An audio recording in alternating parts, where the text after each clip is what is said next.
अस्सलाम वालेकुम व्यूअर्स, आप देख रहे हैं तिलिस्माती दुनिया यूट्यूब चैनल। दोस्तों, अगर आपने हमारा चैनल अभी तक सब्सक्राइब नहीं किया तो इसको ज़रूर सब्सक्राइब कर लें और बेल आइकन को दबा दें ताकि हर आने वाली नई वीडियो आप तक पहुंचती रहे।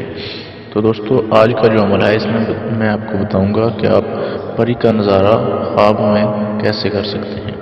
दोस्तों, ये नहायत आसान अमल है, तो चलिए शुरू करते हैं। दोस्तों, हर में ख्वाब में परी का नज़ारा होता है, मगर ज़रूरी है कि अमल करने से कबल 3 दिन तक तर्क हैवानात करें, यानी कि आपने दूध, गोश्त, अंडा इस तरह की चीज़ों से परहेज़ करना है जो कि हैवान से हासिल होती हैं। और जब तक परी का नज़ारा ना हो तर्क ही रखे, खाए पिए ना। अमल यह है कि अपनी हथेली पर ये नक्श लिखना है जो कि तस्वीर पर दिया जा रहा है। एक बार मैं पढ़कर भी सुना देता हूँ। बिस्मिल्लाह शख्सियत फातहत। तो इसको लिखकर आपने तन्हा सो जाना है। ख्वाब में एक परी अपना नज़ारा देगी और गुफ्तगू करेगी।